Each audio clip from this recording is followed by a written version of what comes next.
উপন্যাস পাঠ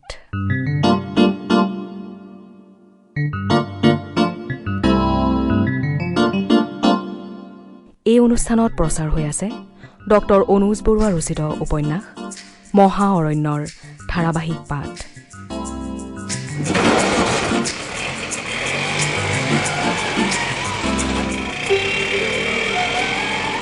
পাঠ আগবঢ়াইছে নয়ন প্ৰসাদে। উপন্যাস পাঠ অনুষ্ঠানটিৰ প্ৰযোজনা অৱনী বৰাৰ। মহা অৰণ্য।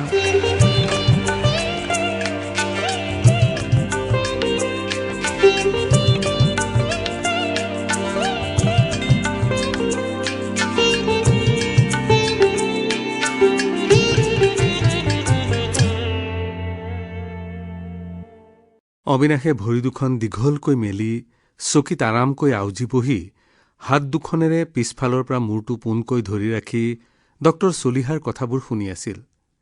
সেইদৰে থাকিয়েই সি ক'লে, বুজিলোঁ, আপুনি গীতিমা দত্তক ভাল পায় সেইটো বুজিলোঁ। বন্দুক টোৱাই থকা খঙাল দেউতা এজন আছে আপোনাৰ। গীতিমাক বিয়া কৰালে তেওঁ আপোনাক গুলিয়াই মাৰিব সেইটো বুজিলোঁ। আপোনাৰ কাৰণে ঘৰৰ মানুহে ছোৱালী চাই থৈছে, আপুনি ধনী মানি খানদানৰ ল'ৰা, এই গোটেইবোৰ বুজিলোঁ। কিন্তু মই মানুহটো এই পাৰৰো নহয় সেই পাৰৰো নহয়। গতিকে মই এইটো কথা নুবুজিলোঁ যে আপুনি আহি মোক লগ ধৰি এই কথাবোৰ কোৱাৰ কষ্টখিনি কিয় কৰিলে। এইবোৰ গীতিমাৰ, আপোনাৰ আৰু আপোনালোকৰ ঘৰ দুখনৰ কথা। ইয়াত মোৰ দৰে বাটৰ মানুহৰ কি কৰিবলগীয়া আছে? নাই, মই এনেই আপোনাৰ ওচৰলৈ অহা নাই। যদি কৰিব পাৰে আপুনিয়ে কিবা এটা কৰিব পাৰিব।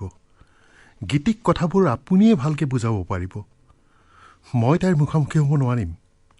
তাতে তাই একেবাৰে ঘৰলৈ মাতি পঠিয়াইছে, বাহিৰত লগ নকৰে বুলি কৈছে। আপুনি মোৰ হৈ কথাখিনি বুজাব পাৰিব নেকি বাৰু তাইক? গীতিমাক? মই? হেৰি, মূৰৰ বিকৃতি আপোনাৰ ঘটিছে নে মোৰ ঘটিছেহে? নাই, আচলতে কাৰোৱেই ঘটা নাই। কথাটো তাইক আপুনি বুজাব পাৰিব। গীতি আৰু মোক দুয়োজনকে ভালদৰে চিনি পোৱা মানুহ মাত্ৰ আপুনিয়ে আছে। সেইকাৰণে মই আপোনাৰ ওচৰলৈ আহিছোঁ, বহুত ভাবি গুণি আহিছোঁ। তাই আপোনাৰ কথা শুনিব, তাই আপোনাক মানে। তাই নিজেই এদিন কৈছিল, যোগাযোগ নাথাকিলেও তাই আপোনাকেই পুৰণি বন্ধু বান্ধৱীবোৰৰ ভিতৰত সকলোতকৈ বেছিকৈ মানে। আপোনাৰ প্ৰতি ধাৰণাটো খুব ভাল তাইৰ মনত। আৰু আপুনি এইটো ষ্টেণ্ডত বহে বুলি এদিন তাইয়ে মোক কৈছিল কথাই কথাই। আপুনি সমস্যাটো বুজাই দিলে তাই বুজি পাব। তাইক আৰু ক'ব যে অবিনাশে কিছু দূৰত চাহ বিলাই থকা ল'ৰাটোৰ ফালে চাই চিঞৰিলে, গৰম চাহ 2 কাপ লৈ আহ। ডক্টৰ চলিহাৰ কথাবোৰ ৰৈ গ'ল। তেওঁ নিজৰ চাহৰ গিলাচটোৰ উষ্ণতা পৰীক্ষা কৰিলে, একো নকলে। অবিনাশে চাহ আনিবলৈ ইটো কোঠালৈ সোমাই যোৱা পোৱালি ঘূৰি অহালৈ ডিঙি মেলি চাই থাকি অপেক্ষা কৰিলে। মই কথাবোৰ সকলো ফালৰ পৰাই ভাবিছোঁ। ডক্টৰ চলিহাই লাহেকৈ আৰম্ভ কৰিলে, দেউতাৰ বন্দুক বা মোক ত্যায্যপুত্ৰ কৰাৰ সিদ্ধান্তক মই সন্মান নকৰোঁ। কিন্তু যি মা দেউতাই মোক ইমান ডাঙৰ কৰিলে, পঢ়ালে শুনালে, তেওঁলোকৰ মনত দুখ দিয়াটো কোনো গৌৰৱৰ কথা নহয়। আনহাতে মই ল'ৰা ছোৱালী পঢ়ুৱাওঁ, গীতিয়েও পঢ়ুৱাই। আমি শিক্ষা দিয়া মানুহ হৈ যদি মাক দেউতাকক নমনাৰ ক্ষেত্ৰত আগভাগ লওঁ, তেতিয়া মানুহে আমাক কি বুলি ভাবিব? বিয়াখন পাতি পেলাবলৈ বেছি সময় নালাগে। কিন্তু গোটেই জীৱনজুৰি আমি বংশ পৰিয়ালৰ লগত যোগাযোগহীন হৈ থাকি জানো শান্তি পাম? সুন্দৰ সুন্দৰ। হেৰি, আপুনি বহুত যুক্তি জানে। কোনোবাই মোক কৈছিল, যিবোৰ মানুহৰ সাহস কম থাকে তেওঁলোকক প্ৰেমত পৰিবলৈ দিব লাগে, তেতিয়া হেনো সিহঁত একোলৈকে ভয় নকৰা ধৰণৰ সাহসী হৈ পৰে। কিন্তু কথাটো আপুনি ভুল বুলি প্ৰমাণ কৰিলে, বুজিছে? সাহসী হোৱাৰ ঠাইত আপুনি শিকিলে যুক্তি। ডক্টৰ চলিহাই কিবা ক'ব খুজিছিল। হোটেলৰ কাম কৰা ল'ৰা এটাই গৰম চাহৰ গিলাচ 2টা আনি টেবুলত থলেহি। অবিনাশে চাহৰ গিলাচটো হাতত লৈ ডক্টৰ চলিহাৰ মুখলৈ চাই ক'লে, আপুনি বেয়া নাপাব, মোৰ ওচৰলৈ আহি আপোনাৰ একো লাভ নহ'ল। গীতিমা দত্তই আপোনাক কোৱাৰ দৰে মই তাইৰ পুৰণি বন্ধু হওঁ বা নহওঁ সেইটো বেলেগ কথা। কিন্তু আচল কথাটো হ'ল, মই আপোনাৰ যুক্তিখিনি নিজেই হজম কৰিব নোৱাৰিলোঁ। মোৰ মনে মানি নোলোৱা যুক্তি কিছুমান লৈ মই কাৰোবাক কিবা বুজাবগৈ নোৱাৰোঁ। নহ'লে মই আপোনাক সহায় নকৰাৰ কোনো কাৰণ নাছিল। মোৰ কথাবোৰ কোনেও নুবুজিলে, আপুনিও নুবুজিলে। গীতিক মই এতিয়া কেনেকৈ বুজাম যে আচলতে মই তাইক এতিয়াও ভাল পাওঁ, সদায়েই ভাল পাই থাকিম। মই তাইক ঠগিবলৈ বিচাৰি বিয়াখন বন্ধ কৰিব খোজা নাই। মই অৱস্থাৰ দাস। এইবুলি কৈ ডক্টৰ চলিহাই আঙুলিকেইটা চুলিৰ মাজেৰে সৰকালে দুবাৰমান। আগৰে পৰা কিছু খেলিমেলি হৈ থকা চুলিখিনি আৰু অসংযত হৈ পৰিল। চাহৰ গিলাচত ঢোক মাৰি অবিনাশে কিছু সময় মনে মনে বহি থাকিল। তাৰ পাছত সি কলে, চাওক, গীতিমা দত্তক কথাবোৰ যেনিবা মই বুজাই দিলোৱেই কিবা এটা কৰি, কিন্তু কথাবোৰ বুজিনো তাইৰ কি লাভ হ'ব? তাই আপোনাৰ সমস্যাটো বুজি পালেও বা নাপালেও অৱশেষ কথাটো হ'ল আপোনালোকৰ বিয়াখন হ'ব নোৱাৰে। বুজাই কি লাভ? আপোনাৰ সমস্যাখিনি বুজি পোৱাৰ মাজেৰেতো তাই আপোনাক নাপায়। তাই অন্ততঃ এটা সান্তনা পালেহেঁতেন মনত। তাইক দুখ দিবলৈ মোৰ অলপো ইচ্ছা নাছিল, কিন্তু নিজ মুখেৰে মই কেনেকৈ ক'ম তাইক কথাবোৰ? তাই মোক খুব ভাল পাইছিল। মই কি কৰিম? অবিনাশৰ মন গৈছিল কবলৈ, আপুনি ইয়াৰ পৰা চিধা চিধি গৈ শৰাইঘাট দলঙৰ পৰা জঁপিয়াই দিয়ক। সিমান দূৰ যাব নোখুজিলেও বাটতেই বিজুলী বেগত চলি থকা গাড়ীৰ একো অভাৱ নাই, আগত পৰি দিলেই হ'ল। মোৰ ফালৰ পৰা ক'বলগীয়া একো নাই, অবিনাশে কলে। উপায় যদি বিচাৰিছে মই এটা কথাই ক'ব পাৰোঁ। কি কথা? ডক্টৰ চলিহাই আগ্ৰহেৰে সুধিলে। চাওক, আপুনি গীতিমা দত্তৰ পৰা এনেকৈ পলোৱাটো উচিত হোৱা নাই। বাপেকে পুতেকক গুলিয়াই মাৰিব বুলি কোৱাটো একো ভাবিবলগীয়া কথা নহয়। মৰম বেছি থকাৰ কাৰণেহে তেনেকৈ কৈছে, গুলিয়াই দিয়াটো সম্ভৱ নহয়। আপোনাক ঘৰৰ ফালৰ পৰা ত্যায্যপুত্ৰ কৰিলেও চিন্তা কৰিবলগীয়া একো নাই। আপোনাৰ আৰু গীতিৰ দুয়োজনৰে ভাল চাকৰি আছে, একো অসুবিধা নহ'ব। সমাজে আপোনালোকক একো নকয়। আপোনাৰ নিচিনা সমস্যা থকা মানুহেৰে এই সমাজখন ভৰি আছে। আপোনাক মুখ ভেঙুচাই দেখুৱাবলৈ কাৰো হাতত সময় নাই। আৰু আপুনি যদি ল'ৰা ছোৱালীক শিক্ষা দিব খুজিছে, উদাহৰণ দেখুৱাব খুজিছে, তেনেহ'লে অলপমান ত্যাগ স্বীকাৰ কৰি দেখুৱাওক, স্বাৰ্থপৰ হৈ নেদেখুৱাব। গীতিমা দত্তক মই বুজাবলৈ গ'লোহেঁতেন যদিহে কথাটো আপোনালোকৰ মাজত কিবা ভুল বুজাবুজি ধৰণৰ হ'লহেঁতেন। তাই মোৰ পুৰণি বন্ধু হ'লেও গ'লোহেঁতেন বা নহ'লেও গ'লোহেঁতেন। এতিয়া মই গৈ তাইক বুজাবলগীয়া একো নাই। আপুনি গৈ আপোনাৰ দেউতাক ভালদৰে কথাটো বুজাওকগৈ আৰু মান্তি কৰাকগৈ। যুঁজত নামিলে জিকিবলৈ চেষ্টা কৰাটো দৰকাৰী কথা যদিও আচল কথাটো হ'ল পলাই নোযোৱাকৈ যুঁজ দিয়াটোহে। পলাই নোযোৱাৰ কাৰণে যদি শেষ হৈ যাব লগাও হয়, এই পলাই নোযোৱাকৈ থাকিব পৰাটোৱেই এটা ডাঙৰ জয়। আপুনি পলাই নাযাব। তাৰমানে আপুনি মোক মৰিবলৈ কৈছে? তেনেহ'লে আপুনি ইয়াতে বহি থাকক। খালী গিলাচটো খটককৈ টেবুলত থৈ অবিনাশ বহাৰ পৰা উঠিল আৰু কলে, কেতিয়াবা অটো ৰিক্সাৰ প্ৰয়োজন হ'লেহে মোৰ ওচৰলৈ আহিব, বা মই কোৱাৰ দৰে কৰিবলৈ যদি মান্তি হয় তেতিয়াও আহিব পাৰে। মই সহায় কৰিম যেনেকৈ পাৰোঁ, বাকী কথাত নহয়। ডক্টৰ দীপক চলিহাৰ চাহৰ দুয়োটা গিলাচেই চেঁচা হৈছিল। তেওঁ উঠিল। কাউণ্টাৰত পইচা দি অবিনাশে বাহিৰলৈ ওলাই আহিল। পিছে পিছে ডক্টৰ চলিহাও। ফুটপাথৰ একাষে ৰৈ অবিনাশে বিদায় ল'বৰ বাবে তেওঁৰ মুখলৈ চালে। মই বহুত আশা লৈ আহিছিলোঁ আপোনাৰ ওচৰলৈ।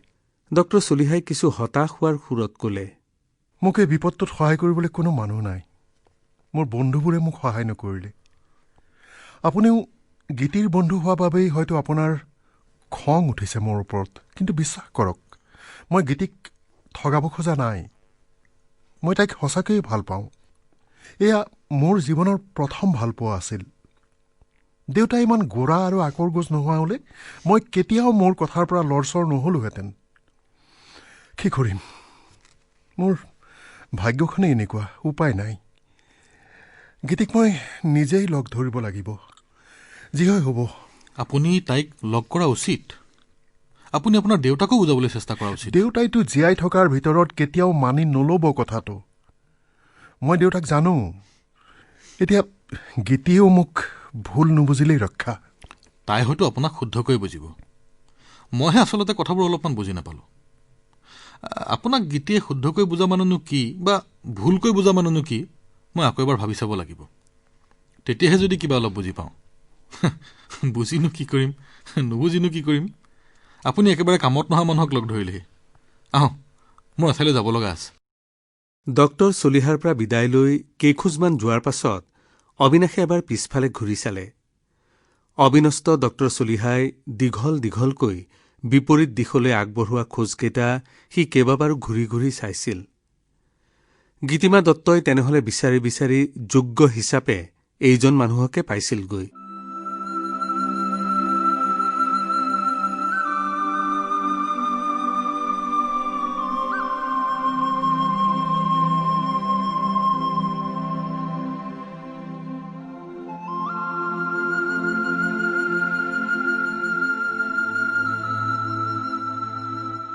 আজি কি মাহৰ কিমান তাৰিখ বাৰু?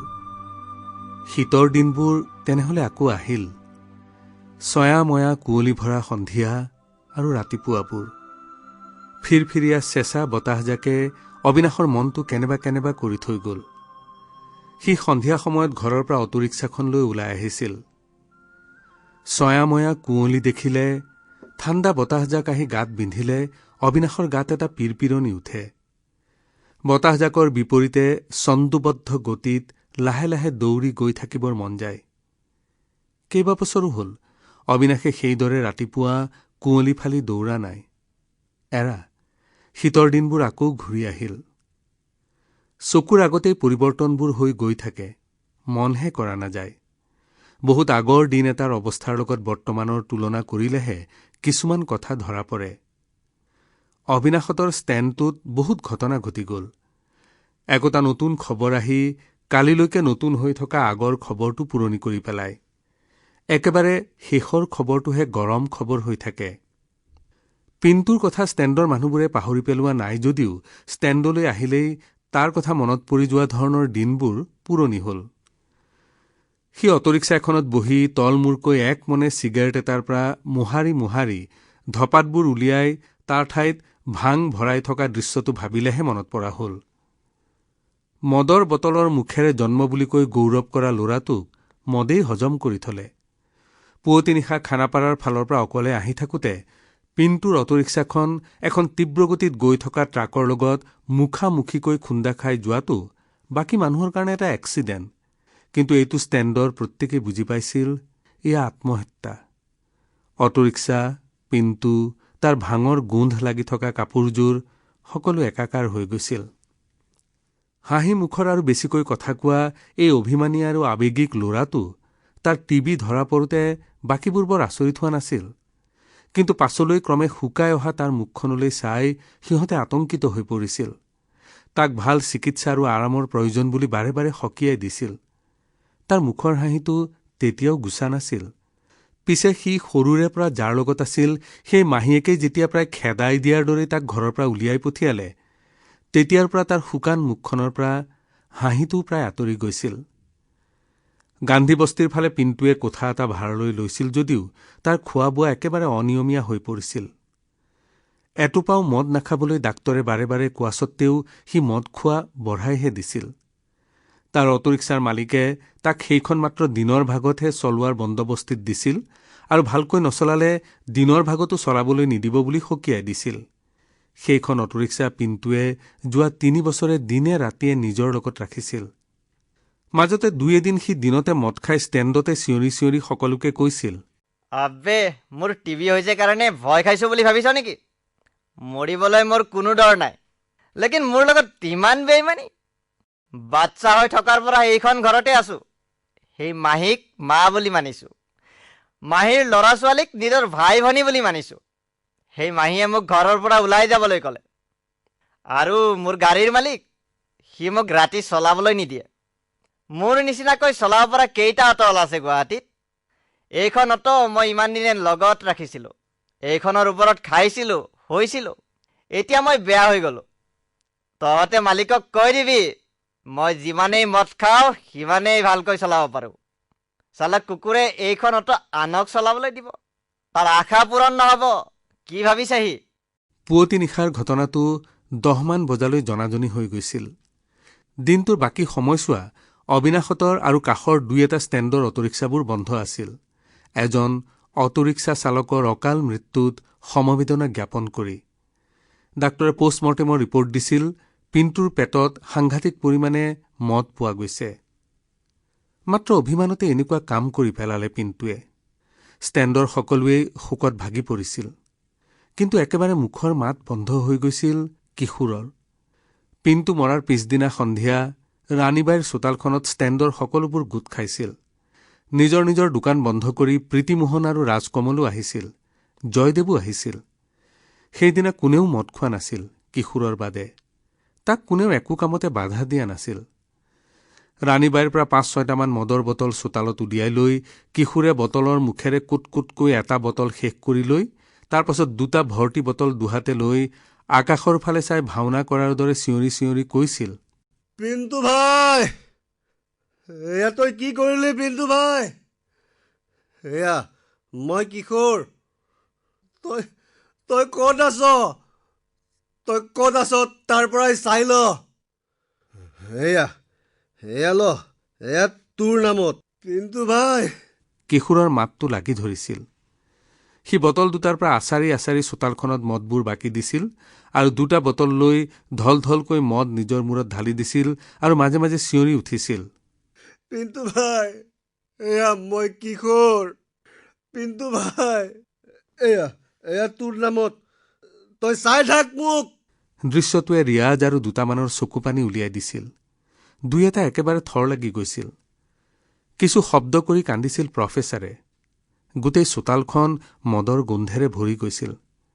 কাৰোবাৰ গাত কিশোৰৰ হাতৰ বটলৰ পৰা ছিটিকি যোৱা মদ পৰিছিল।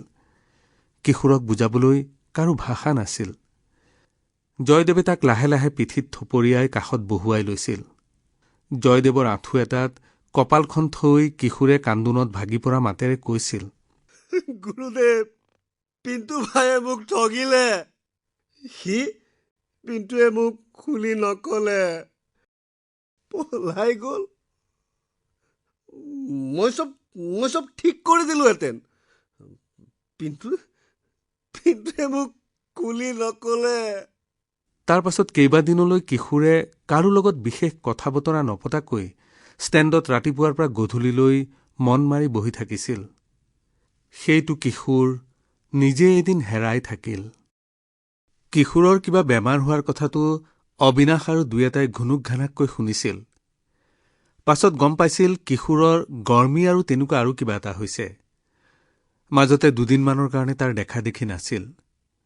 হঠাৎ এদিন সি লুঙি এখন পিন্ধি ষ্টেণ্ডত ওলাইছিলহি। তাৰ লং পেণ্ট পিন্ধিব নোৱাৰা অৱস্থা। সকলোৱে কিশোৰৰ লগত তাৰ চিকিৎসাৰ বিষয়ে আলোচনা কৰিছিল। যি যেনেকৈ জানে তথ্যপাতি যোগান ধৰিছিল। কিশোৰে কৈছিল, মোৰ বেমাৰ ভাল হৈ যাব, সেইবোৰ বেমাৰৰ ইলাজ আছে। লেকিন তহঁতে ভাই এই ভুলটো নকৰিবি। মই এতিয়া মহেশক পোৱা হলে তাৰ জান খাই ললোহেঁতেন।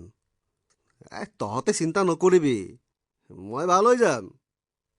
মালিকক অলপ দিনৰ কাৰণে অটখন ঘূৰাই দিছো। 2দিনমানৰ পাছত মই আকৌ আহিম। কিছুদিনৰ পাছত খবৰ আহিছিল চিকিৎসাৰ বাবে কিশোৰ অলপ দূৰলৈ গৈছে।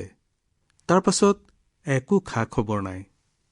পিণ্টু আৰু কিশোৰ ষ্টেণ্ডৰ পৰা নোহোৱা হোৱাৰ বহুত আগৰে পৰাই মহেশৰ কোনো খা খবৰ নাই।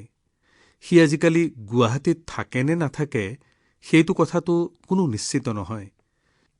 বতাহত মাজে মাজে খবৰ উৰি আহে, মহেশে আজিকালি উজনি অসমৰ ফালে কিবা ব্যৱসায় আৰম্ভ কৰিছে। কোনোৱে কয় ফাঁচী বজাৰত সদায় বেপাৰীবোৰক দাবী ধমকি দি পইচা গোটোৱাৰ কাৰণে সেই বেপাৰীবোৰেই মিলি মানুহ লগাই মহেশক কিবা এটা কৰিলে।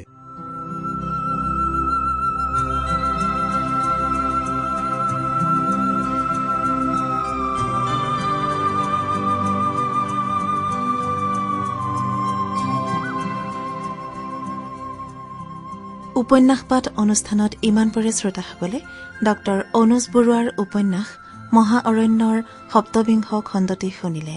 পাঠ আগবঢ়ালে নয়ন প্ৰসাদে। বিভিন্ন চৰিত্ৰত অভিনয় কৰিলে চলিহা অৱনী বৰা, কিশোৰ ধনজিৎ বড়ো, পিণ্টু অনিৰ্বাণ পাঠক আৰু অবিনাশৰ চৰিত্ৰত ঋতুপৰ্ণ দাসে। প্ৰযোজনা অৱনী বৰাৰ। মহা অৰণ্য উপন্যাসখনিৰ পাঠৰ পৰৱৰ্তী খণ্ডটি শুনিবলৈ পাব কাইলৈ সন্ধিয়া এই একে সময়তে।